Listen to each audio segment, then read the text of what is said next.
Rock Stars. Rock Stars Girls Lacrosse. Rock Stars Girls Lacrosse. The Rock Stars Girls Lacrosse Show with hosts Ronnie Davis and Craig Spazman Simmons. All right, hi everyone. This is Ronnie Davis from Rock Stars Girls Lacrosse, and we're here with the Spazman from Chosen Spot Radio as my co-host today. Spaz, you called a lot of games recently for Canandaigua. Yep. And, you got the GLAX 5 website in front of you. We have several games that have already been played in Section 5 lacrosse, some outstanding different achievements on some different players, scoring a lot of goals, some key marks on, some of the greater players in Rochester. And that's basically what our podcast is behind, is Rock Stars, Rochester Girls Lacrosse. We're going to venture into Section 3, play some games up there, talk about some games that we have played up there. Yeah. But each week we're going to recap what has just happened in Section 5 Girls Lacrosse, getting most of our information from GLAX 5. Also, I attend a lot of games too, so I got a lot of knowledge on what has happened and so forth. So why don't we jump right in it? Head first, Class A. In the past week or two, let's start out with Rush Henrietta. Yeah. They're probably the number one team in Class A right now. They got, I think, 12 seniors, 9 of them going Division I, top Division I schools. They ran into my team, Canandaigua. We went into, double overtime with them. But it seems like they're starting to leap out from the pack a little bit. They beat Section 3's top team, West Jenny, by a wide margin. Yeah. They are loaded with a first-line midfield of Kate Mashesky, Maddie George, who's going to UConn, Rachel Crane going to Niagara, 3 really solid athletes. And I thought that they really controlled the game at the midfield when we played them. Absolutely. So how do you feel about that? I think so, too. I do have to, preface what I'm going to say by, you did have a nice little 4-goal lead on them with about 12 minutes left to go. And then momentum shifted towards Rush Henrietta. They had let's just say they had some opportunities and they took advantage of those.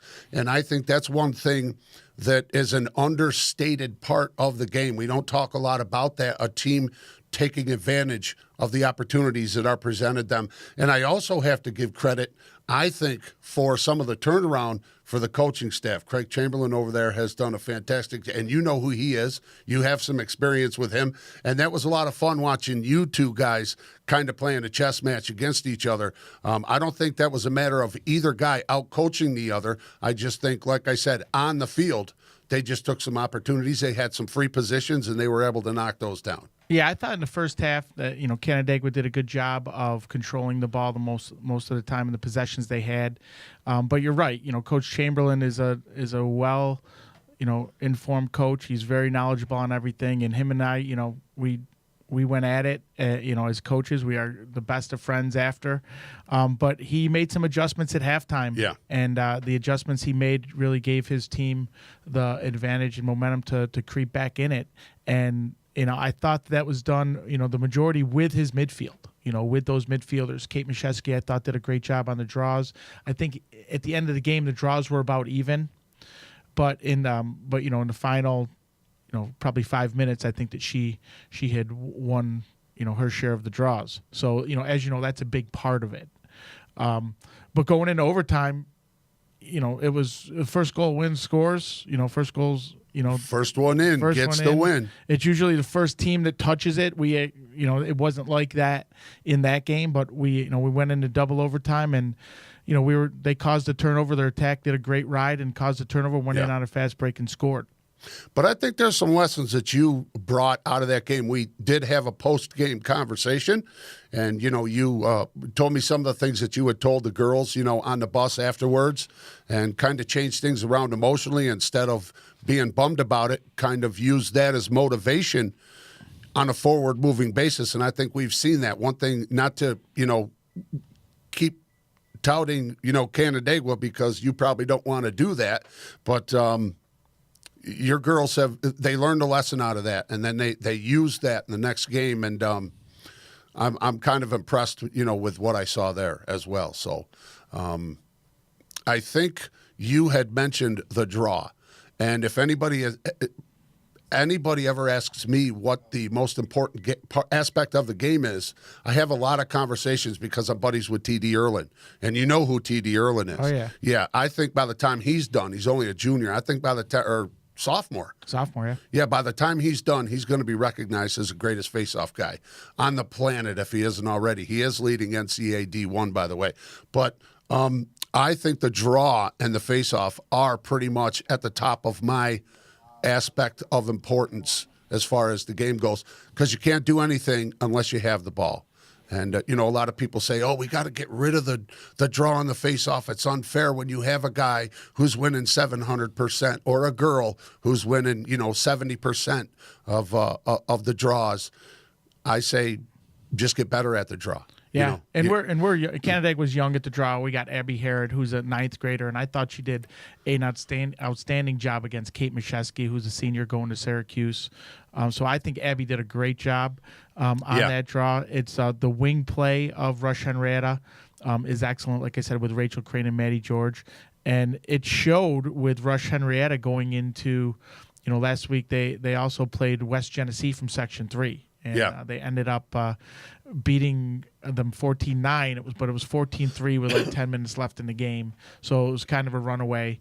And so I think that Rush Henrietta is definitely pulling away in terms of who the best team is right now in Class A. Pittsford, however, is right there. Fairport is right there. Pittsford lost a close game to Section 3 team FM this past weekend. They FM ranked in top teams in the state in Class B. Two sets of twins, 2 going to Northwestern, 2 going to Michigan. Very talented team. Pittsford ended up, blowing a 4 or 5 goal lead in the last 10 minutes of that game to lose by 1 goal. So Pittsford, I think, is getting better also. Obviously, Canandaigua was Pittsford's first game. We went into double overtime with them. I would have liked to win that one for Canandaigua, but Pittsford's got players. Pittsford, on paper, could be just as good as Rush Henrietta. Yeah. They got 2 kids going to Louisville, 2 kids going to Notre Dame, 2 kids going to Colgate. So they're on paper they're loaded. I think they just after losing 12 seniors last year, they just got to regroup a little. And I think that in the end you're going to see Rush Henrietta against Pittsford in the finals for Class A. Well, Pittsford definitely has a good coach in Donovan Lopez. There's no question about that. Another good friend of yours, another, guy from the Finger Lakes area who's coaching up in Monroe County. And as far as Pittsford goes, in that game, you had a 6-1 lead. You had a 5-1 lead going into the break, and then you came out and knocked one down right away. And then I think Pittsford just applied the pressure. And being at that point in the season, your girls had a hard time dealing with that pressure. You've got a little bit of, you have Clancy, you've got some senior leadership, but also, like you said, Abby, a freshman, you've got a lot of youth on the team, and they had a hard time dealing with that pressure. And although you did lose that game, it was your second of the season in double overtime by 1 goal. You've been in just about every game. Your last game was by 3 goals, and that's the biggest margin of victory for either side in this season for you, isn't it? Yeah, it is. Yeah. We just try to tell our kids that we need to go out there and fight. And you're going to win some battles, you're going to lose some battles, but if you win the individual battles, eventually you're going to get the win. To lose 2 games in double overtime to 2 Class A schools, yes, we lost the game. We're disappointed we lost, but to be honest with you, those are extremely confidence boosters for us. They're foundational games. You build a house from the foundation up. You don't start at the roof and come down, and that's a great foundation. I think we're starting to see that. You've come off 2 great wins, especially that one. We'll get to it, but that one against West Genesee over the weekend, that was a lot of fun to call. And you guys are kind of hitting on all 8 right now. And if you're not, you're getting very close. We are close. And, so and everyone needs to remember we got Loren Blakesley, who's not been playing. She's due back around the 1st of May. She's out with a broken leg. She's a Maryland-bound junior who, is a difference maker. So absolutely. We're very excited to have her back. But to walk it back, I think you're right. You're going to see Rush Henrietta and Pittsford in Class A. There's no doubt. Pittsford is perennially, right there in the mix anyway. But Rush Henrietta, how many times have we ever talked about them being, in the mix So, well, they started young. They started in 7th and 8th grade. They brought all their kids up to the varsity level. Yeah. So they've been building this team for a while. And then with the addition to Coach Dewald, who we'll talk to in a couple minutes, who's the head coach, and Craig Chamberlain, they're doing a very nice job over there.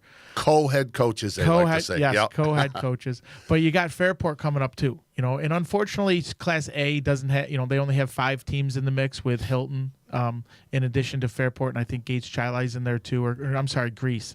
And but it's going to be a 3-way battle for the Section 5 championship in Class A. Yep. Fairport, they got Morgan Schwab, who's committed to University of Virginia. She played on the U19 U.S. training team. A very dynamic, outstanding player. She can hurt you. So you can't count Fairport out when you got a player like that. They got Maddie Piercelak in goal. They have Sarah Falk at the midfield, Mia Brunken on the attack.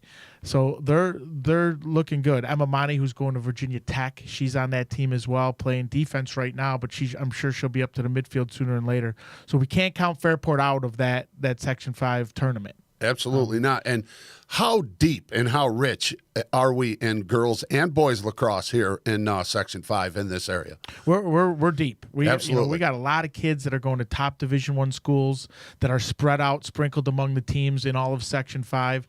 And if you see, if you watch, those are the kids that are, the stars of these teams that are just coming up now. Not a ton of seniors. I mean, you got Erin Kuykendall from Spencerport. She's been on varsity since 7th grade. She's a senior leader on that, but you don't see right now in the scoring books a ton of seniors lighting up the lamp. Right. We're fortunate at Canandaigua. We got Clancy Rood and Emma O'Neill and Kenzie Lupton, but even they're not the top 3 scorers on our team there. Same way goes for the other teams in Section 5. Ellie Mooney, the leading scorer on Pittsford, she's a senior going to Notre Dame. But if you look at the goals, it's Casey Mooney, it's Taylor Sampone, Ashley Sampone, and so forth that are scoring the goals. So there's a lot of youth that is doing a really great job coming up through Section 5, lighting the lamp so far this year for the teams. Ellie Mooney, I believe, is the one that hurt you there in that Pittsford game, hit the tying goal with about 10 seconds left to go? Was that Ellie? Yeah, that was Ellie. Yeah. She found a gap in our zone, and she took the shot. Just a small one. It is small. She's good. She's going to Notre Dame. Yeah. She's a good player, and she'll do very well at Notre Dame. She's doing very well this year for Pittsford. So you got all these great players, these, like I said, sprinkled over the teams in Section 5. And these kids are coming to play week in, night in, night out, and they're the ones that are lighting up the lamps. The Notre Dames, the Virginias, the Marylands, and so forth. So those are the kids that you're seeing in the stat column. But as I told Coach Neiman, it's every team can have their snipers, but whatever team has the most soldiers, whatever team has the best army at the end of this season, you're going to see is going to win each section or each class. We like to call them grinders. The grinders. We like to call them grinders, and I'll tell you that's a good segue into a spot. Meg Ellis for you in that game against West Genesee. She took a beating. She took, what'd she get, 4 free positions on that one series. She knocked down her first couple goals of forever. And I just wanted to give her a shout out when we're talking about, because she's the quintessential example of what you had just talked about, the soldier, the unsung hero, the one that, I was kind of picking on her a little bit about not being very fleet of foot on some clears, and then she came out and made a total liar out of me by sprinting right up along the side a couple different times. And like I said, she is the quintessential example of what you had just mentioned. Yeah, when I took the job in Canandaigua, there's a lot of great players, that you can look at, the Bernickis, the O'Neills, the Rudas, Loren Blakesley. But, the one, to be honest with you, the one I was most excited about was Meg Ellis. Because this kid, she's going to Canisius. She is a grinder. She's going to go to Canisius. She's going to start all 4 years. That's the kid that you want backbone in your defense. No doubt. That's the kid you want out there for 50 minutes of the game grinding it out, because she will. And she will. had two goals. One, I was so scared for her. She was shooting an 8-meter shot with no goalie in there, and I'm like, oh, God, just for the confidence of this kid, just please make sure she makes it. Yep. Well, she did a good job. She took one step and then let it go. Yep. And that was good on her part, because if she had taken too many steps, that's when you have time to think. And you don't want to think in that situation, just let it fly. And I was wondering if the goalie was going to be taken out of that situation because she's the one that, committed the foul in that particular situation. But, yeah, that was nice. Yeah. So why don't we give Jim Dewald a call? He is Sure. the head coach at Rush Henrietta. And let's see what he's got to say. He's got a tough game coming up this Tuesday against Penfield, who, as we know, Penfield went to Class B this year. Yeah. They were defending Section 5 champs. Defending Section 5 champs in A last year due to the number of students they had enrolled in school. They had to go down to Class B. So they're the favorite, to be honest with you right now. I think they're the favorite. Even though they lost to Spencerport, I think they're the favorite. They're always in it. They were always in it with Pittsford in A. It Yeah. was always Pittsford, Penfield in Class A. So, yeah, you've definitely got to look at them as the favorite. All right. Do we got Jimmy on the phone? Yes. You should be there. Coach DeWald. How are you? Good. How are you? Glad to have you on Rock Stars Girls Lacrosse. We're here with the Spazman from Chosen Spot Radio. Hey, Coach. And myself. And just, you got a big game coming up this week. You got Penfield on Tuesday. Yes. Yeah. Another big game. They're going to be well coached. They got some very good players. And with Cox and Ruberg down on attack. Emick on the draw, she does a very good job. So we got our work cut out for it. Now, coming off, some games you had recently with West Genesee. Obviously, you had a close one with me in Canandaigua. What's it been like building up to this game? Obviously, you lost the Section 5 championship last year to Penfield, so this is definitely revenge time, I would say. Even though they've dropped down to Class B, what's building up to this? Is this the game that's most important to you right now? Well, we've been, as a team this year, we've been really working on, this is a we attitude with our team. It's not about one person, it's about the group. We want the group to continually getting better. And, the game we're playing next is the most important game we're playing all year. So that's kind of how we've been approaching it. Okay. Couple tough early ones in Section 3 that you had. CNS score wasn't very close, but then number 2 team in the state ranking right now, Baldwinsville. They it looks like they took care of you guys pretty well. Rebounding from that, how are you looking to rebound there? Well, I think we had to just take a step back and go back to the basics and really work. We worked a lot after that game just on fundamentals and talk about team offense, team defense, and on defense we really worked on breaking down on communication and footwork and where we need to be positioning and doing it as a unified group. I think you've seen our defense play much better after the Baldwinsville game. I think midfield and defense as a group, they're coming together. They're working well and working hard. Offensively, I think if you notice, we have a great complement of players, and they're all getting their chance to get, a point here, point there, and that's the whole purpose of our offense is, we don't need one person to score a bunch of goals. We want a bunch of players to score a couple of goals and make it a true team offense.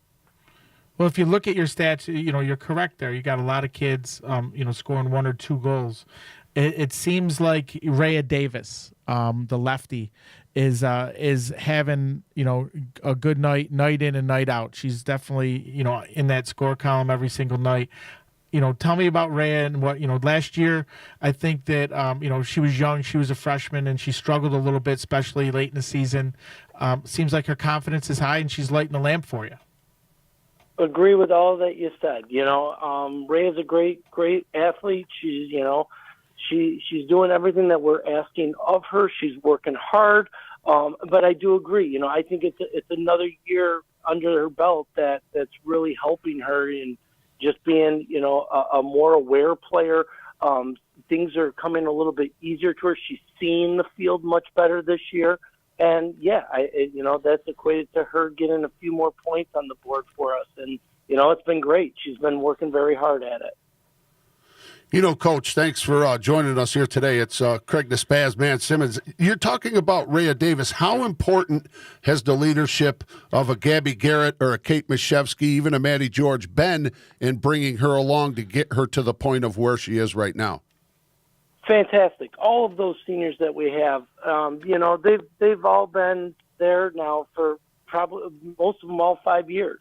And, unfortunately we had one senior go down, but she's still right there on the sides helping us too with Emily Schillinger.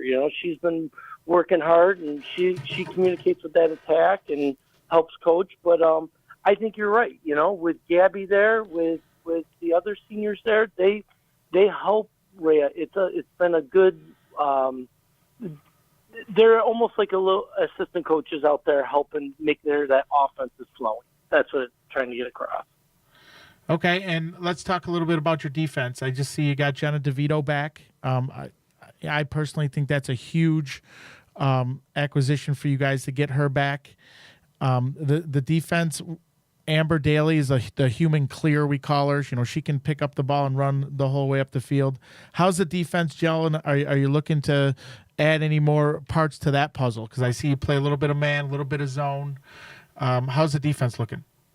I think our defense is coming along pretty well. I mean, it's as a team D, like you said, Jenna's been great. Amber's been great. I think Jacqueline Crane has played phenomenal this year. She's made a big step from last year to this year. And Maddie George and Grace Nothnagel have been very solid players as well. Yeah, you're right. We have played a little zone, a little man. It's a lot of times it comes down to matchups, but I think we keep improving and we're continuing hoping to get better with it. All right, so you've gotten past Fairport. That seemed like that wasn't too much of a problem for you. Big game against Penfield. They're not in your class anymore. They're in Class B, but I'm sure it's a revenge match. And then come Saturday, you got the big Pittsford in Pittsford. Last year, you had a big lead on Pittsford. They came back as usual, and they won that game at Rush Henrietta. This year, how important is this Pittsford game going to be? Because obviously it's win or lose, it will decide the number one seed in the section championship. Right. I mean, yeah, it's a big game. You don't want to look to any specific game, but yeah, Pittsford is always a big game. They're next door neighbors to us, and the kids all know each other, and I think it's going to be it'll be a great test for RH to see where we stand up. I mean, Pittsford's a solid program, and I think it's going to be a fun game on Saturday. I think it's going to be two very good teams battling. Coach, it looks like this Pittsford game is the first of a pretty tough run for you. It's not going to get any easier after that. You've got Victor, Brighton, Spencerport, Mercy. Make us a fly in the locker room and tell us a couple things that you might be saying to the girls to keep them fired up over this, this next stretch of games that you have that are going to make it tough on you. Well, I mean, the good thing is, they're very self-motivated to begin with. So, trying to get them up to play for a game, that's not something that we have to do a lot. But what we just want them to keep understanding is we need to keep improving every day, every game, and we want to play our best lacrosse at the end of the season. So that's our goal right there, just to keep improving and keep getting better and, keep being great teammates and just work hard. I kind of think I heard Ryan talk about it earlier. There's a lot of little battles on the way, but the ideal is to kind of be there at the end and be standing tall. So that's motivation right there. Well, good. Well, Jim, I know you got to get back to class. We appreciate you coming on the show and talking about what's coming up for Rush Henrietta. We'll definitely be tuning in for that Rush Henrietta Penfield game and the Pittsford game. So thanks again for coming on, and we look forward to talking to you soon. Thank you very much. All right. Well, Spazman, you heard it right from the head coach of Rush Henrietta. They got some tough games coming up, but they got a lot of senior leadership on that team. So, I still have to put, the number one, seed on Rush Henrietta, probably, Pittsford 2 and Fairport 3 for Class A. I would agree with that. And I would let me ask you, how important is senior leadership. I mean, how important is that not only on the field, but off the field? Because as we have talked about, alluded to, you've got a younger team, but you have the Clancy Rood, Emma O'Neill, and Lupton. And how important is it for you to rely on that senior leadership for the younger players, both on and off the field? Well, I think it's huge. I think chemistry, with the team, is built over time. Unfortunately, we only have 2.5 months, 3 months from the time we start to build that. And I think, in my situation at Canandaigua, I think that our seniors and juniors have done a wonderful job with our youth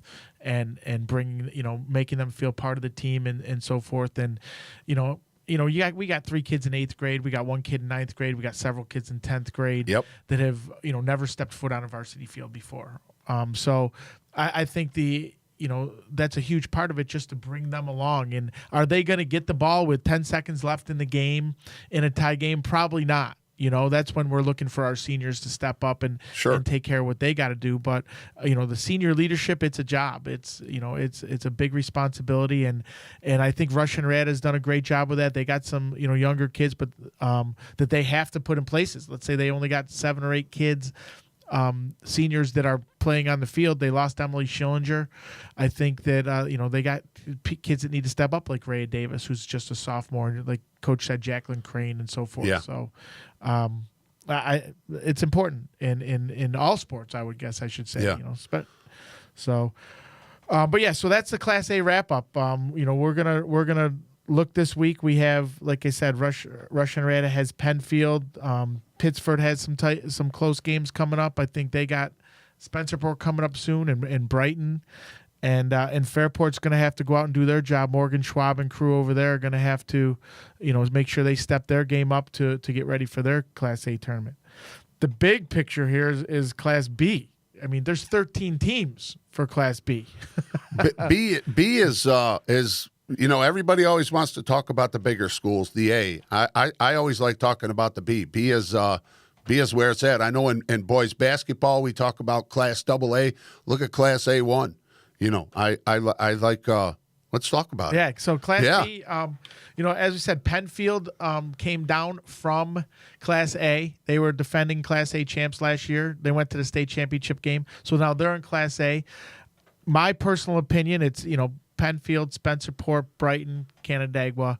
Victor's going to show. Don't forget Mercy. And they've only got one loss, 7-1. You're right. Mercy played Victor last week. I was at the game. Victor was up by quite a few goals, and then Caroline Murphy, the sophomore, who is an extremely good athlete, and she scored 7 goals that game to bring Mercy back to win and beat Victor. So we can't throw Mercy out of the mix. They got a kid, Sammy Carey, who scores a lot of points. She's out right now for a couple weeks with an injury, but when they get her back, Mercy's going to show their face in there too. So it's going to be a battle here, going in. All 13 teams make the tournament, but the seedings are going to be key. Who's playing who and when, and when you got 13 teams going into a tournament like that, you're gonna see some upsets. Yeah. Well, Victor, let's talk about them for a second. Perennially, they're in the conversation this year. Right now, they're 1-5, kind of struggling a little bit. Yeah, and to Victor, to be honest with you, it goes, they're youth. They're young. They got 6 or 7 ninth graders on the team who are giving valuable minutes, but they're young. So right now you got the seniors, the older kids, trying to mesh with the younger kids, and that can take a little time to make it happen. So I think you're going to see Victor at the end being right there, competing for spots in the tournament. Yep, led by sophomore Hannah Kumpf. Hannah Kumpf, outstanding athlete. 11 goals. Yeah. No, 15. She has 3 from the free position. Right. Or 4 from the free position. Yeah, Hannah is explosive. She's fast. She's good. And they're missing Kylie Gelbert, who's a sophomore, who was their leading scorer last year. She's out with an ACL injury. She's not due back until June, July. So Victor, they got some youth. I'm not sure if they're going to make it happen this year, but I tell you what, they're going to be a team to watch coming up. Just to stay with Victor for a second, and this kind of is a segue into something you have going on.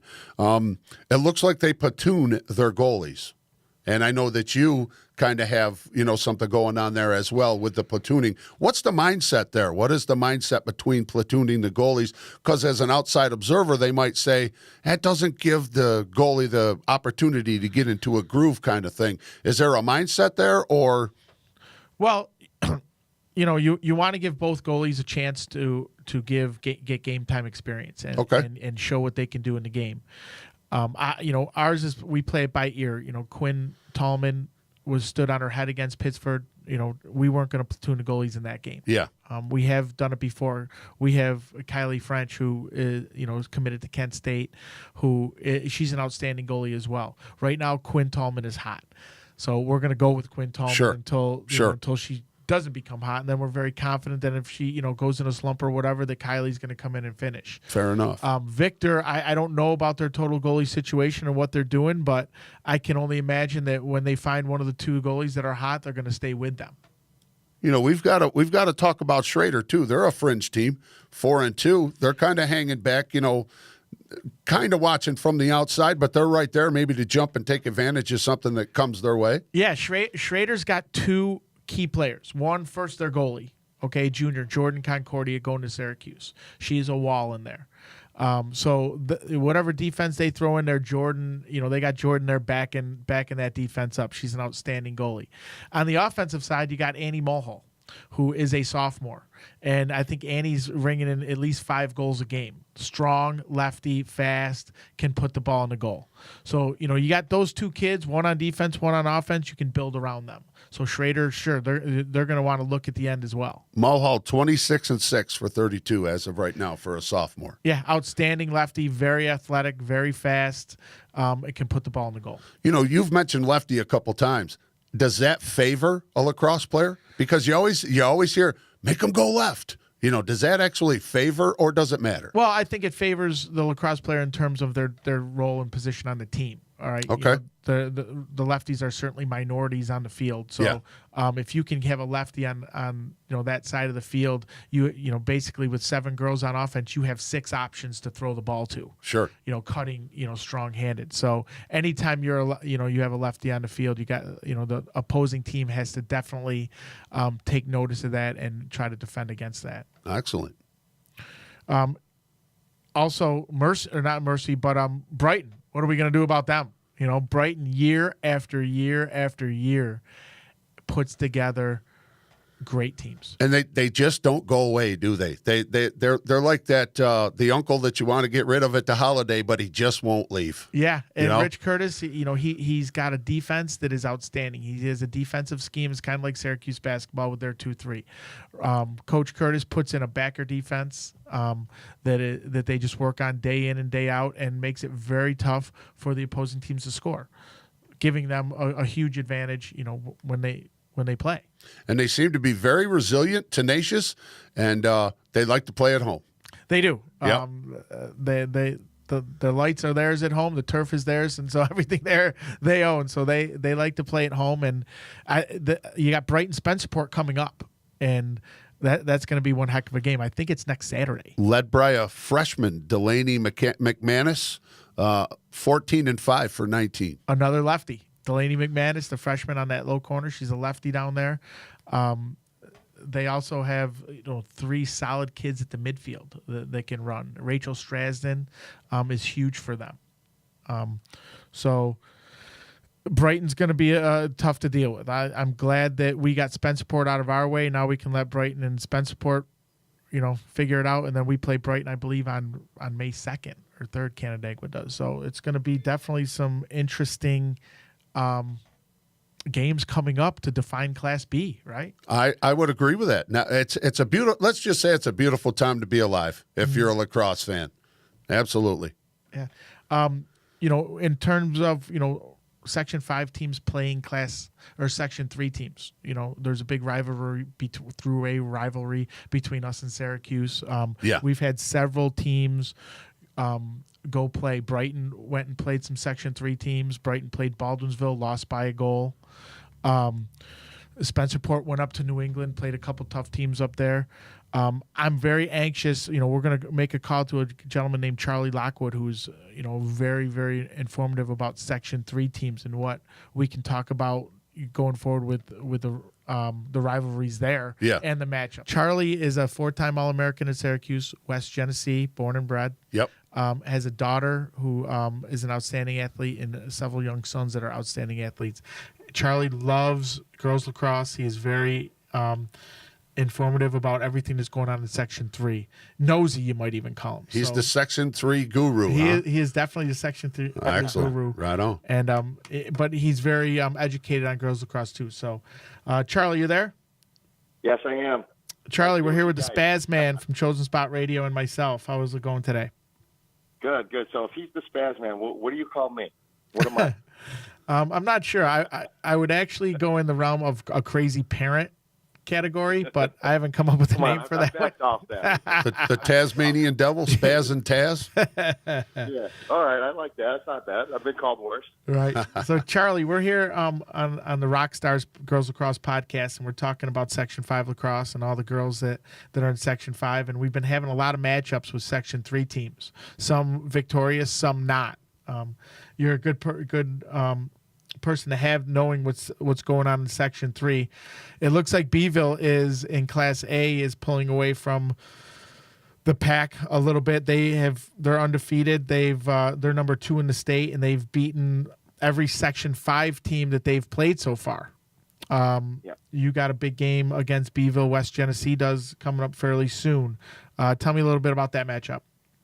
Yeah, without question. The Beeville's probably the head of the class in Section 3 this year in any class. They are a Class A school, but no one's unbeatable this year, and I think that you're seeing that even in Section 5. But down here right now, until they get knocked off, they're the king of the hill. But they're closely followed by Fayetteville, Manlius, and also Skinny Atlas. And Skinny Atlas is a D school. Fayetteville, Manlius, FM is a B school. There's a lot of good lacrosse down here, but those are probably the 3 that have sort of separated themselves. And tomorrow night, watching Beeville play, they're just so well balanced. They're good from one end of the field to the other, and they have experience, and they have a lot of really great lacrosse players. Yeah, they got some top Division I commits on that team. Katie Pascal, she's going to Albany. Jenna Pastori, she is going to Villanova. Emma States, a lefty, as we talked about, Spazman, is going to Albany as well. One kid they got is a sophomore, Emma Gebhardt. She's lighting the world up in Baldwinsville, and she's a very dynamic player. Charlie, with what you've seen of West Genesee, you guys actually play each other twice up there. Each team does. How's West Genesee going to fare against Baldwinsville? Well, it's interesting, Ronnie. Over the last 5-10 years in particular, it's pretty much like the battle of the West Side. Beeville's a West End town, and so is West Genesee that's in Camillus. And for the last 10, 15 years, I would say that West Genesee overall has always really gotten the better of Beeville with, 7 state championships to Beeville's none. But in the last few years, Beeville has had a core group of youth, and their youth movement has been really strong.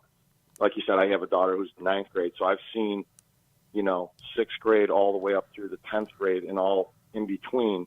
And Beeville's been strong every year. And, I always tell my friends that are in Camillus, Beeville's going to be our main competition for years to come. This year, they've sort of all put it together, and their midfield is strong. Their attack can all finish. Emma Gebhardt, like you said, not only are they're good lacrosse players, but they're smart. Their lacrosse IQ is good, and they gel and they work with each other pretty well, especially at the high school level. So if you get unselfish playing kids that know what they're doing, have high lacrosse IQ at the high school level, you win a lot of games. And they're young too. Beeville is young this year, and the elephant in the room is probably their best player is a lefty, Hannah Johnson, going to Northwestern. Right. She's the X factor. She can light up the lamp. She can play defense. She's very athletic. But let's talk about West Genesee. West Genesee has, they lost to Rush Henrietta in Section 3. They've come down and lost to my team, Canandaigua, this past weekend. In Section 3, they lost to West Hill, who is actually a Class D or C school. We don't see a lot of D or C schools beating our Class A or B schools in Section 5. clearly Skinny Atlas, West Hill, beat West Genesee. Where do you see the pairings adding up, for the tournament at the end? Yeah. So West Tennessee is clearly going through a transition phase. 4 or 5 years ago, Ronnie, they arguably had the best coach in Section 3 girls history with Bob Elmer. He led them to all 7 of their state championships. Something happened. He transitioned out, went to Kevin Hennigan. He did a pretty good job for a few years while he filled in. And then he resigned a year ago, and now we have a new coach in. So there's been, over the last few years, sort of, it's been a little bit unstable with the transitioning from one coach to the other.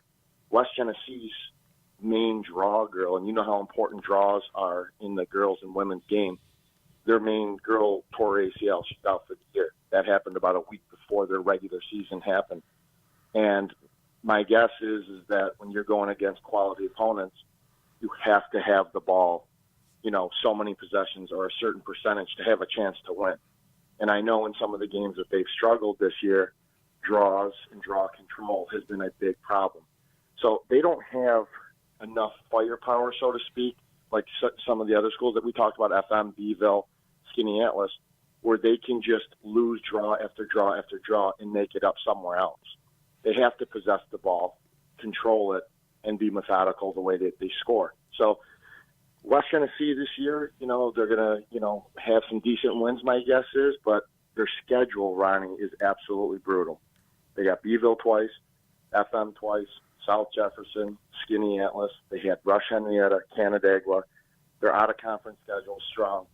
So there's really not a lot of room for error. And when they lost to draw girl to start the season or before the season, that kind of put them a little bit behind the 8 ball. Spaz, you and I talked about the draw. How important that is. Yeah, the draw. I think the draw is right there at the top of my, most important factors of the game, because you can't do anything with it unless you have it. And one thing about West Jenny that I saw calling the game over the weekend, that they didn't give up. They don't go away. And I did make Lily DePalma, I believe that's her name, the player of the game. But they did have some depth.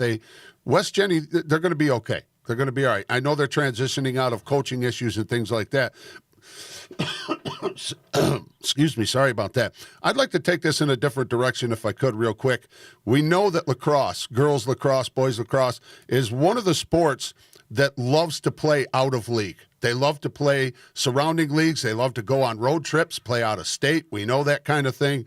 Now, historically, Section 5 plays Section 6, mostly at the end of the season in regionals, and Section 3 more so during the season. Section 5 seems to have more of a problem against Section 3 than they do against Section 6. What is it about Section 3? As the Section 3 guru, what is it about Section 3 that makes them a tougher section than, let's say, not to throw Section 6 under the bus, but realistically speaking, the numbers dictate that. What is it about Section 3 that makes them tougher? It's a great question. Ronnie, you and I have talked about this for years. My daughter being involved with Monster Lacrosse Club in the heart of Rochester, I see the talent, the individual talent that's on all of these teams, these club teams up there, and it always blows my mind away that if you look back at the history of the state championships and the different sections that are out there, in the last 25 years, Long Island, in any class, so that's class A, B, C, and D, they have about, give or take a couple, they have about 25 state champions crowned in those different classes. Section 3 has about 20 or 22 crowned. And then after that, if you jump to Section 6, there's only been 3 or 4 in that same period. I don't really understand how that can be with all the talent up there. So if you go back 100 years when I went to high school at West Genesee, we went up, we played Irondequoit, we played the Fairports, we've been playing Section 5 forever. And it just always blew my mind away until very recently, even on the boys' side, because Victor's has really emerged on the boys' side, that they can't, for whatever reason, get and finish in a state championship setting. Now, that can all change. Section 5, I think, is doing the right thing. They're playing these interleague or these out-of-league games against Section 3, that has to help them, and it helps them prepare for state playoffs. So instead of doing like a soft out of conference schedule to accumulate wins, I'd rather see my program go against some of the harder teams that we're going to face potentially in the state playoffs, get familiar with that environment, a tight game, hostile environment, good refs, bad refs, away games, things like that. So, I don't know the answer to that. I know that Section 3, I can say that we've had some great coaching here over the years, Hall of Fame caliber coaches. And so these coaches I'm talking about have multiple state championships on their belt. So, it's hard to argue that the coaching down here isn't as good or better than, most sections in the state. So, maybe that has something to do with it. But I know in Rochester the talent is exceptional. I've seen it. Well, I think that the Rochester talent has definitely gotten much better over the past, 6 or 7 years. They're, right. with the evolution of more club lacrosse, you're going to see a lot more kids playing lacrosse, a lot more kids playing lacrosse at the higher level, and it even, when these kids, they play club lacrosse for 10 months of the year and they go back to their scholastic teams for 2 months. I think the big difference is how the scholastic coaches are handling the transition of having all these club kids come back and wondering what to do with them, because some of them are very talented, some of them have been trained by different coaches all year. Now they got to play high school lacrosse. It's different to get those kids in there to gel, and I think you've seen that with West Genesee boys for sure, with the department of the world coach there. Who was your coach there for many years? Mike Masser. He finally had it after years of success, that he didn't know what to do with the kids coming back that had played club all the time and trying to coach them. Ronnie, that's actually a great point, because you could have someone on a club team in a certain, trying to, fit a certain piece of the puzzle in. Like if you're a club coach, a girl or a boy in a club environment might be doing something outstanding for their club team. But when they try to integrate those type of pieces back into the high school or scholastic team, it might be a lot different. You know what I mean? Like it's possible that you could have someone at the club level that, doing great at the midfield position, and then every year when they go back to their high school program, they're a defender for that team. So there is some of that. Well, it's important to figure out how they fit back and forth. It's important to know that when kids are going back and forth, that club teams to me are there for two things: one, development, and two, for opportunities. And opportunities mean for the next level of lacrosse. I mean, high school or college coaches used to come to a high school game to watch one kid. Now they go to club games and they watch 300 kids at the same time. So that's right. The opportunities for kids to have the opportunity to go play in front of several college coaches is greater with the clubs, and the development, you're talking 10, 11 months a year. I think that's, I'm a high school coach. I love my high school team. But the fact of the matter is that, the club kids are getting more exposure playing club lacrosse than they are high school lacrosse. I think we can address this with 2 words: feeder program. Okay, I think in Section 6 they don't have the type of commitment to a feeder program to the younger levels that the Section 5 does, that the Section 3 does. Other sections, as he was talking about, downstate and things like that do. I think you can, the more, obviously, and it stands to reason, the more successful high school programs have the better feeder programs. Yeah, the feeder programs are key. And remember, we're feeding 2 scholastic programs, and that's a big part of kids' lives is the high school experience. When win or loss, they remember their high school experience. Sure. So, I think that Section 3 has had some great feeder programs. Obviously, West Genesee has one for several years. But I think that the Section 5 is catching up. And I think you're going to see over the next several years a big turn in the results of the state tournaments, of more Section 5 teams doing a little bit better. I mean, last year... And Ronnie, you know how I feel about this. I'm an upstate guy. I was born up here. Whether it's Section 5 or Section 3, I'm always rooting for either one of those sections because, I've battled and, I won state championships when I was at West Genesee. and we're always facing Long Island. Okay, so anytime a Rochester area team or a Syracuse area team upstate can knock off a Long Island team, I'm happy about it. So Yeah. I'm with you there. Well, Charlie, thanks for coming on today, brother. Appreciate it. We're definitely we're gonna do this every Monday at noon. It's gonna be live, the Rock Stars Girls Lacrosse podcast, and we really look forward to you, coming online and being a guest again. Anytime you want to make perfect. the trip. Spaz and Taz, right? The Spaz and Taz, yeah, baby. I'll take it, man. All right. That's a winner. Right on. All right, Charlie. Thanks so Take care, much. guys. Yeah. Bye-bye. Yeah. So Charlie's very, very, informed about what's going on up Sure. there. But he is opinionated. He is a Section 3 guy, and we always go back and forth about who's better. I got a guy in my club, Jay O'Brien, and they go back and forth and Sure. back and forth about who's better and what.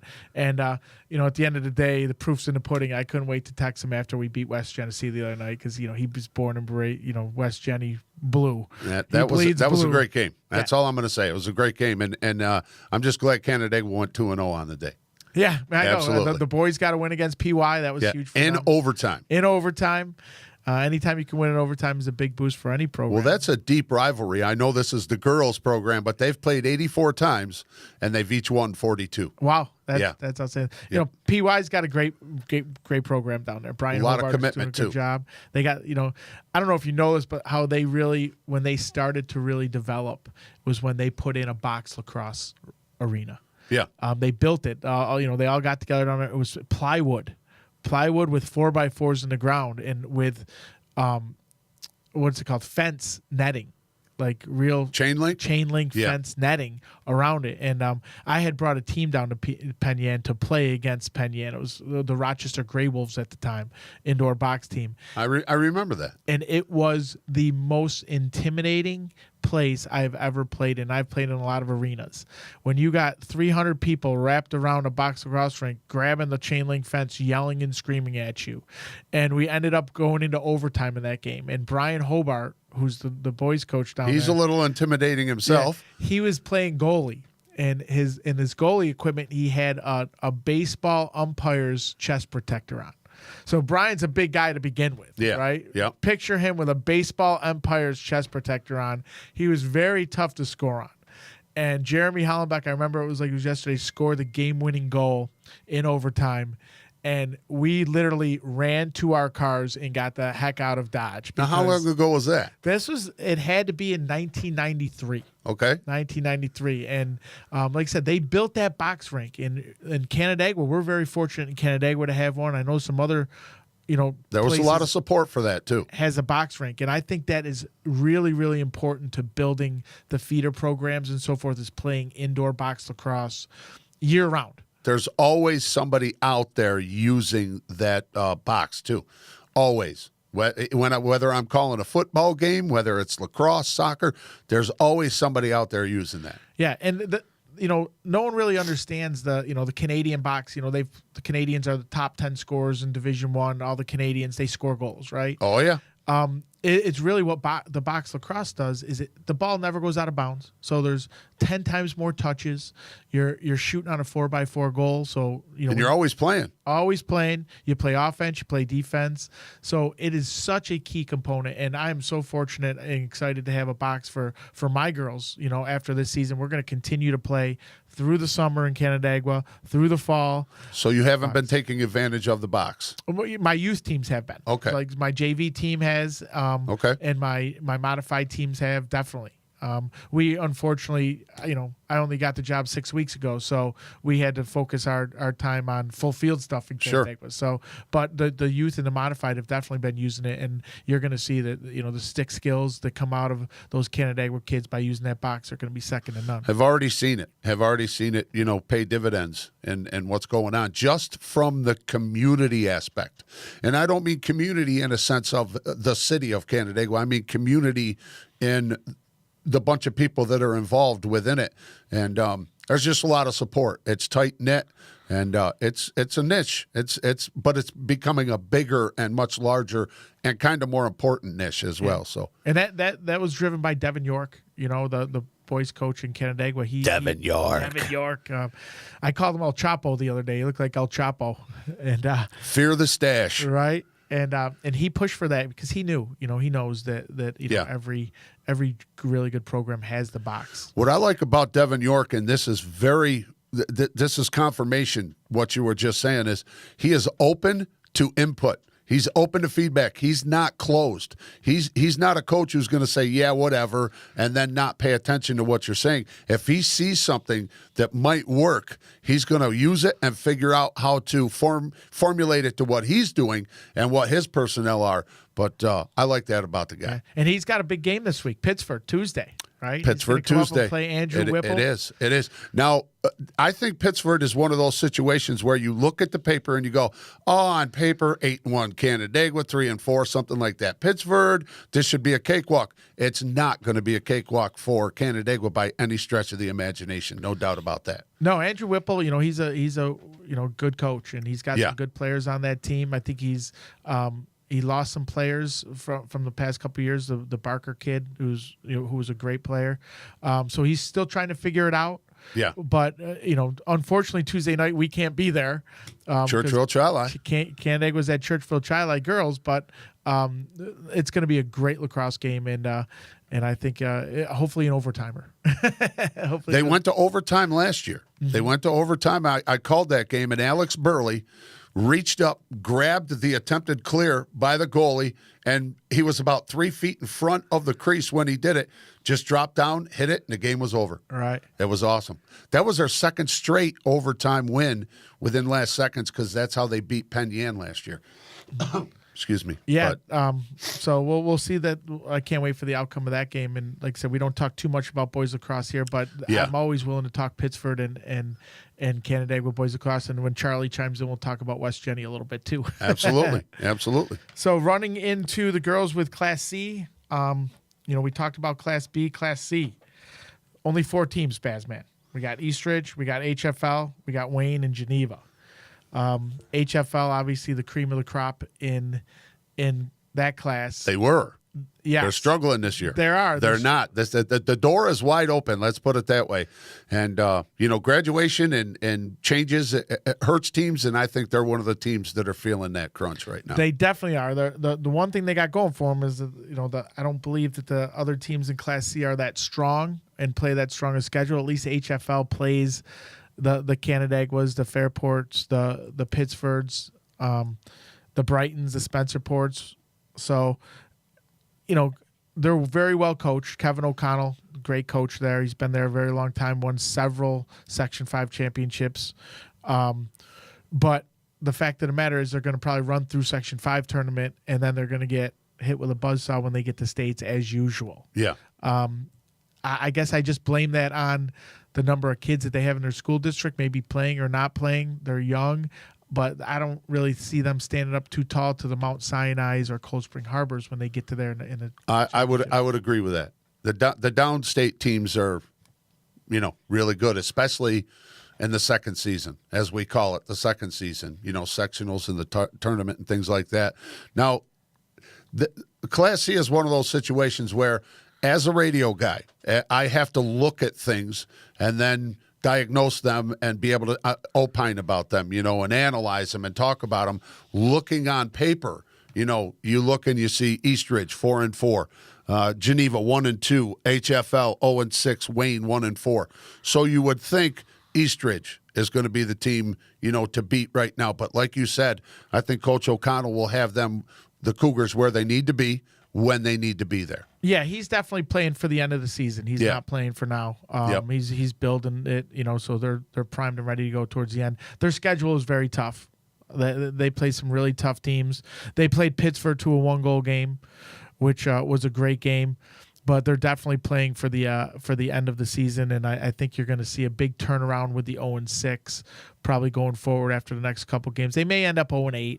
And then they're going to make a run from there to be ready to go for the Section 5 championship there. Well, looking at their schedule, their last 7 games are going to be at home. So at least they get to finish the season off, the regular season, at home, including you on the 8th. of May. So Well, that game was moved, so we were supposed to play them earlier. Okay. But they had an episode in their program, so we had to move that game back. So I think we're one of the tougher teams that they're going to play in the second half of their season. Sure. And they're young too. They don't have a ton. I think their leading scorer might be a freshman, Maeve O'Brien. And I think she plays defense and offense. If she's not the leading scorer, I know she's got some points there. Eliza Wilds, 7-4 for 11. Lexi Ruff, who did you say? Oh, Maeve O'Brien. She's 4-2 for 6. Okay, as a freshman. Yeah, so she's a freshman down defender. Statistically, yeah, but as a defender, 6 goals or 6 points is pretty good. Yeah. So, she takes it to the rack, and Eliza Wild's a very athletic kid. So is Lexi Ruff. Lexi Ruff going to Virginia Tech. Senior. Yeah. Their seniors are going to have to come to play towards the end, and I look at HFL as being having a run down the stretch. Looks like they're doing the goalie platooning thing as well. Yeah, they got Raylan Bovenzi, who I believe starts the games. She's a senior, has been doing pretty well for them. So, are they splitting the games at half? I'm not sure. It appears to be as such. 149 minute-wise for Bavenzi, and Youngblood's got 132, so it's very close. Right, yeah. Anna Youngblood's the other goalie there. She's a junior. Yeah. So, Lisa Canandaigua's got her coming back. Canandaigua. HFL's got her coming back next year. That's all right. That's your mistake. That's right? your one mistake per podcast you're allowed. And then we look at Class D. Class D, we go, there's 9 teams in Class D? You got Pelmac, Aquinas. Pelmac, baby. Yeah, Pelmac it looks like they're definitely the top team in that class. They won it last year. Andra Savage, probably their leading scorer right now. Just coming off an ACL. Coming back. Yeah, I was calling that game when that happened. And she went down. And when she went down, Coach, she went hard. And you knew it right then and there. That wasn't one of those situations where you look and go, oh, I wonder what that could be, or I hope it's not. That you knew right away that was a bad deal. Mm-hmm. And it was a major loss. But Emma Arnold, All-American, I mean, she, and I love watching her play. She's got that flowing blonde hair that's all over the place. But anyway. Yeah, Emma's a great player. She's going to Ohio State. Andrew's going to Towson. So those two in general can hurt you. Absolutely. So quickly as well. Right off the draw, too. Right off the draw on the fast break. Yeah. So those two alone can control a game. So any coaches that need to play against them obviously need to shut down Arnold and Savage as well. Well, Minders Romulus is the only undefeated team in Section 5 lacrosse. Really? Yeah, 4-0, boys or girls. And there was only 2 going into last week, but you took care of that by handing Spencerport their first loss of the season. But so there's only 1. They're 4-0. So you can't dismiss that. You've got to put that into the mix. But I'm going with Pelmac being the top dog there in Class D. Yeah, me too. And they got some tough games coming up. They got some Class C, D, or C, A, B, and C games coming up that they're going to have to get through. But I don't see them struggling too much with teams in their own division. Each team in that division seems like they got a couple players, but they're not near the players that Savage and the Arnold kid are. So absolutely, I think you'll see Pelmac be the Section 5 champ in Class D. The quintessential cream of the crop. Right. Yes. But again, they have to match up, against some really tough Long Island teams down the stretch. And even, out of Syracuse, South Jeff, I believe, is in D, and Skinny Atlas maybe even be in D now. And, South Jeff, you have them in a couple weeks, don't you? Yep. And we already played Skinny Atlas to a close game. First game of the season, we won by 2. 7-5. Yep. And I would probably, I haven't seen much of Pelmac this year, but I would probably have to give Skinny Atlas the edge if those two had to play each other in a state tournament right now. Well, the thing that I remember about Skinny Atlas, I called their game down there at Cortland a couple seasons ago against was it against Pelmac? I can't remember who they played. I think it was Pelmac. But wait, what class is Skinny Atlas in? I believe they're in D. Yeah, so it was against. They're fast. Mm-hmm. They are quick. They're very athletic. And lacrosse is one of the sports where being athletic helps you. I always talk about, people say basketball player. He's very athletic. Yeah, but can't shoot, he can't dribble, he can't finish. He can run up and down the floor real quick, but can't do any. Lacrosse is one of the games where being athletic helps you because you have to have a lot of wind, especially if you're one of the players, a midi, that can go end to end. You have to be able to, and you're constantly moving. And Skaneateles, very athletic, and they're very fleet of foot. Yeah, we were fortunate to get out of there, Skaneateles, with a win, our first win of the season in our first game. So we were fortunate there. But they got some kids that can score goals. They got a Grace Dower kid. I think she's going to Duke. Riley Brogan, I think she's going to Ohio State. Ooh, Duke. So they got some kids that can play. So it'll be a good matchup. You know, like I said, every team has their snipers. Pelmac has Savage and Arnold. Yeah. Skaneateles is going to have Dower and Brogan, and I really think it's going to come down to the rest of the kids on the field who wins that game. Who the soldiers are. The soldiers got to win the game. Grinders. The grinders. To steal it away from the boys, the grinders. Right. Yep. The grinderettes. So that's great. So, going forward, Spazman, we're going to be here every Monday. We're going to do a live podcast every Monday, talking about the local stars of Rochester. Sure. What I like to do each week is if we're starting with this week is to kind of rate maybe the top 5 players so far. And how do you? I'll give you my 5. You give me your 5, and then I'll play off of yours. Okay, so I'm going to start with number 1 in section 5 right now, and I'm going to go with Rachel Crane. Okay, I think Rachel Crane is the biggest difference maker right now in Section 5 lacrosse. She plays for Rush Henrietta. Yep. She plays midfield. She runs the whole field out there. She's a difference maker. Okay. 2, I'm going to have to go with Morgan Schwab.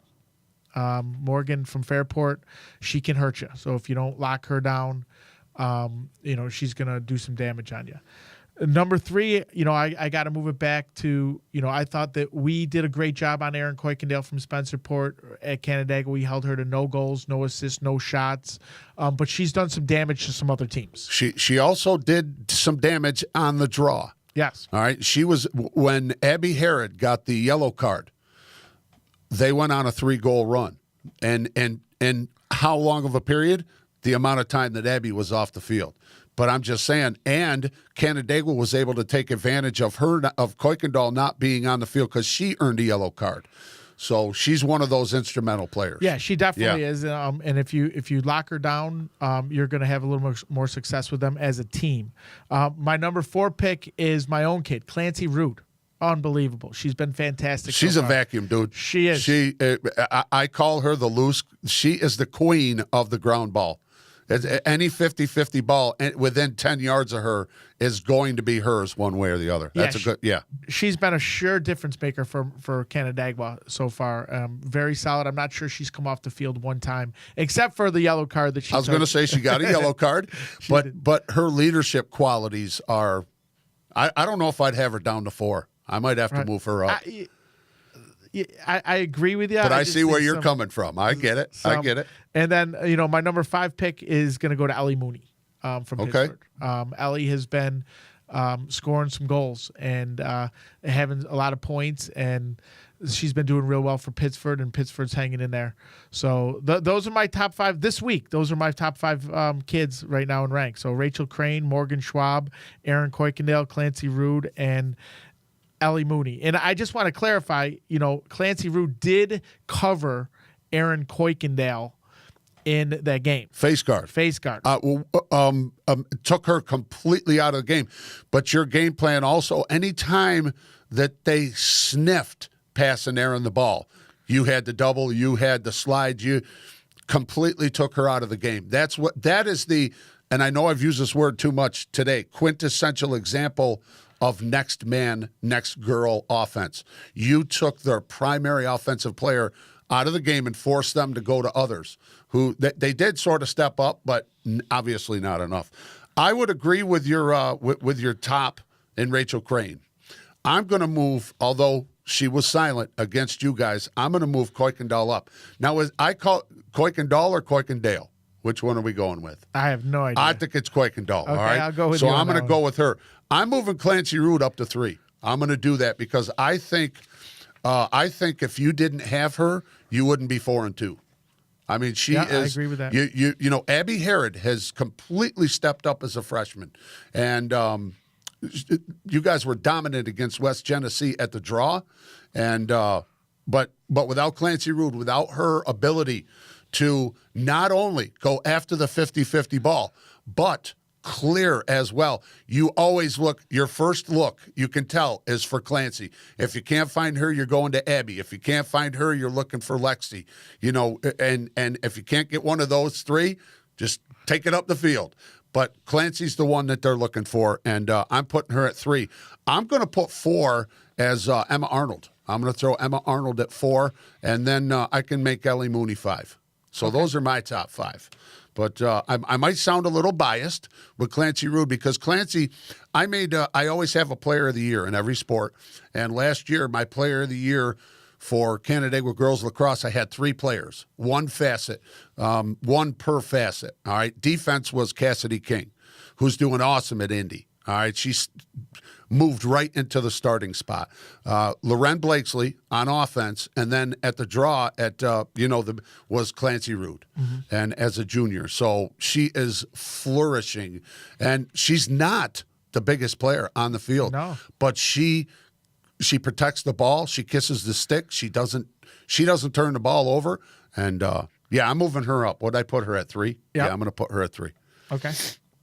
Yeah, so there's our picks of the week. Obviously, these are going to change each week, and I think that it's important that that the kids know that these are going to change each week. But I like all the kids that we mentioned. That in the top 5, those are the kids so far that have been doing it for their teams. Sure. So I'm sure we'll see several more kids step up coming up quickly. Between you and I, though, I think mom and dad are the ones that worry about this more than the players themselves. Because the players, I put on a player. I always have a player of the game, and with the boys, a grinder of the game, and their teammates always congratulate them. Not once have I heard a player come up and go, "Hey, why wasn't I your player of the game?" I've had parents come up to me and go, "Why wasn't my kid player of the game?" So. Mom and dad have more of a problem with this than the girls will. And you know what? That is great for us, you and I, because they're going to be listening each week to see if their kids made it to the Ronnie and Spazman top 5. Right on. You can say, right? I like it. Well, that's great. All right, so let's wind it up for today. I think we did a great job of going over the teams and the players. We got some key matchups this week. Once again, we'll talk about Rush Henrietta is going to play Penfield on Tuesday. Are we prognosticating? Are we going to make predictions, or are we just going to say that's going to be a good? What do you want to do? Do you want to make predictions? My prediction is Rush Henrietta is going to win that one. I'm going to go with Penfield. All right. Where's the game? The game, I believe, is at Rush Henrietta. That all right. If the game is at Rush Henrietta, sorry, it's at Penfield. All right. It is. I think the home team's going to win that game. If the game is at Rush Henrietta, the Royal Comets, I think, will win that game. They like playing at home. I'm going to call Penfield on that. Yeah. Well, I disagree. I'm going to go with Rush Henrietta on that. I'm okay with you disagreeing, man. I'm all right. Oh, now we got to fight. You don't agree with me. The other good. Who else we got this week? I think Spencer Port. Who Spencer Port got this week? Spencer Port's got Brighton on Saturday. Ooh, I'm going. Where are they playing? At Brighton. I'm calling Brighton. You're going Brighton. I'm going Brighton. Brighton is just. They're too tough at home. I think they are another team that likes to play at home. I always dread going to Brighton to call a game. And again, not to besmirch. Why did he say that? Just because they're a home advantage team. They like to play at home, and no conspiracies. No, just. Yeah, Brighton. I'm gonna disagree. That's all good. Are you writing this down? I am. The reason behind this is because Brighton plays a backer zone defense. Okay. Right? In order to beat Spencer Port, they're going to have to come out of that backer zone. Okay. And either shut off or pressure put a lot of pressure on Kuykendall. Take 30 seconds and tell the people what a backer defense is and how that is effective and what you're talking about with the game plan. So basically, there's 7 girls in the defensive end, and they put 6 of the kids in a zone. So those kids cover an area, and they got 1 girl that just follows the ball around from player to player. That sounds like a box and one in basketball. It's exactly that. Yeah. It's a box and one, Yep. and comparative to basketball. And if Brighton, who runs a very efficient backer zone, but I think that they're going to have trouble with Kuykendall on that. I got you. I'm sticking with Brighton. Okay, I'm with you. And then also Canandaigua Victor Class B game, another Class B game this week. What worries me the most about this, and I don't want to get myself in trouble with this, it seems the girls have a harder time playing at 10 o'clock in the morning than the fellas do. And I don't know if that's been your experience. It's been my experience that like I said, they just have a harder time getting fired up. Yeah. But what made me happy was I've seen spring break games where half the team is gone, and half the team that shows up is like, I don't want to be there. So the girls are buying into what you're doing. But I'm going with Canandaigua. You guys are playing very well. I know it's at Victor, right? No, we have Victor at Canandaigua. Oh, it's at home. Yeah. Oh, okay. Victor at Canandaigua, Okay. Saturday morning, 10 o'clock. Okay. So I'm going to go with Canandaigua. And I just think that you guys are playing too well. I think Abby Harrod is controlling the draw too much, and Emma O'Neill or Bernicki and Clancy Rude on the wings. And your defense is just playing stellar. And if not to throw anybody under the bus, but if Quinn's in goal, she tends to be a wall at times. Yeah. I just see Canandaigua picking up the dub there. What are your thoughts on the 10 o'clock start? So, we're doing a 10 o'clock start because Victor has their prom that night. So, Sure. So the game time had to be moved up. But I agree with you. Through my experience in club lacrosse, early morning games don't suit well for Section 5 kids. Right. But they got to come to play. This is a Class B matchup. This is a intersection game. They got to get ready. They got to play. It matters. Yeah, it definitely matters. And with the fear of putting a jinx on it and being overconfident, I obviously can't comment, but I can't tell you who I think is going to win or lose that game. But Gotcha. I can tell you that the Victor's going to be there to play. And Absolutely. and it's a rivalry. It is. They get up for each other. This has been around a while. It's not going to be, some throwaway game. So we got to be prepared. Canandaigua does, and we're going to be prepared for them. And Nikki Frunze's a great coach. She's a good friend of mine. I think that she's going to come prepared for that game as well. It was funny. She texted me this morning. She was like, "Hey, can you send me, the tape of the Thomas game?" And I'm thinking to myself, we play each other Saturday, right? Yeah, she knows. Let me ask you, what this isn't outside of the realm of what you can talk about. What do you tell 15, sometimes 14, 15, 16, 7? What are you telling these teenagers to get them fired up to be able to, come out and get out of the gate at 10 o'clock in the morning? Well, I think it starts with just the overall, picture of what's going on in Canandaigua lacrosse. I'm a new coach. I'm new to them. They're new to me. And I think over the past 2 years, at least last year, they weren't successful in the Section 5 in the Section 5 tournament. The year before, they won it. There's been a lot of change in the Canandaigua programming as far as coaches and so forth, and even at the JV level and the modified level. So basically, what I'm telling them is, this is all brand new, right?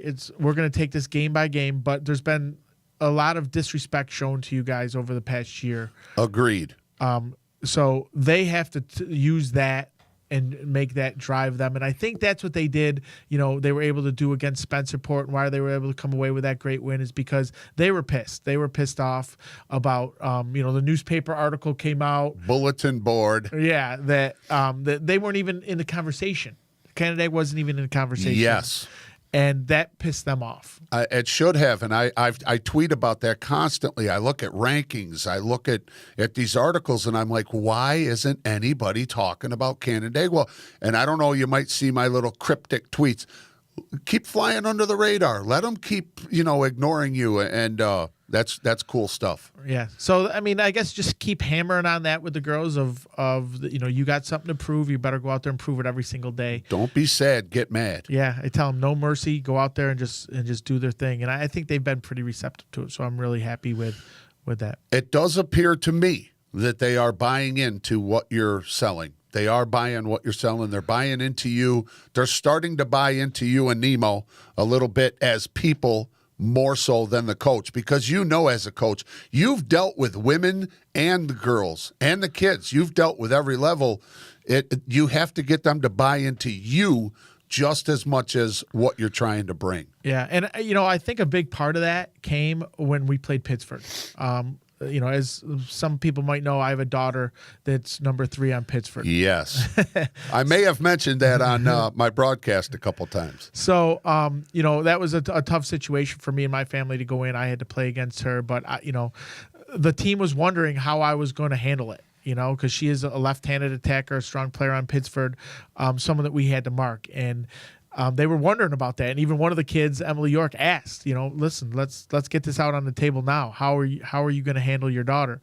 And I think I showed the kids, I showed my stripes, and I said, look, I'm going to do everything I can in my power to win this game. And granted, we lost. My daughter got face guarded, and that wasn't easy. Obviously I have to go home to that, right? But my daughter understood it and she accepted it and she played a great game. But I put my best foot forward against Pittsford, and I built that Pittsford program. I mean, all those kids played monster lacrosse since they were little. And again, it's something I may have mentioned once or twice during the broadcast. So I love those kids in Pittsford, but I have a new family now, and that I have to take care of, and I had to show that my family that I was willing to protect them, and I was willing to do what it took to win. And like I said, we didn't get the win, but I think they got the picture that I was there for real. And I'd just like to give a shout out to Emily York. How about that? A sophomore stepping up and calling you to the carpet, putting you on the spot. A lot of programs you don't see that. The underclassmen that they just keep their mouths shut and let just the seniors and the juniors do the talking. So that tells me something about you as an individual and as a coach. Yeah, I mean, I was very happy with Emily's comment about it, because I thought it was something that needed to get out on the table. It's also in her DNA, I think. Right? Oh, yeah. Did she do it in Devin York's voice? No. Did she do it in the Devin York voice? But I definitely think she gets it from her mother. That is not a surprise to me. So it was a great game, but going forward with Canandaigua, you're right. They are buying in. They're in it 100%. Yeah. And that's all you can ask for as a coach is to get those kids to buy in and let the chips fall where they may. Well, I think it also a large onus falls upon you as an individual and as a coach to let them know you care. Okay, because if they don't think you care, they're not going to play, and that matters more, I think, to the girls than the boys. It does. And I'll tell you real quick, one thing I learned between coaching boys and girls: the boys have to play good to feel good, and the girls have to feel good to play good. So you've got to kind of toe that line, because you're going from dealing with women, up at the college level, down to dealing with, as I said, 14 through 17, 18-year-olds. So, right. And it's funny how we got together, me and the Canandaigua girls, I was the only one that applied for the job. And so I said to the girls after I got the job, I said, look, nobody wanted this job. Nobody wanted you guys. And I didn't even get an interview after the first round, and I was the only one that applied. So ouch. So I said to him, no one wanted me, and no one wanted this job, no one wanted you. So all we have is each other.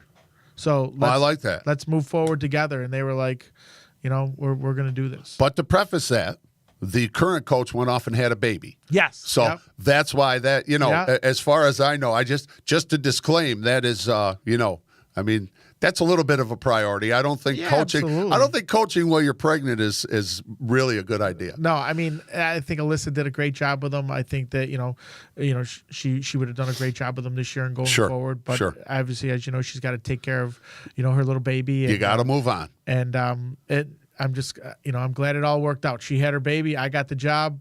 the girls got a coach, and we're moving forward with Canandaigua. Right on, man. Right on. So, all right, so great wrap up, Spazman. Let's plan on next week at 12:00. That's we're gonna send this podcast out to everybody that I have an email for, so they can listen to it. Works for me. All right, well, thanks so much, and we'll see everyone next week at noon, right here on the Rockstar Girls Lacrosse Podcast with Spazman from Chosen Spot Radio and me, Ronnie Davis. Yeah. Rockstars. Rockstars Girls Lacrosse. Rockstars Girls Lacrosse.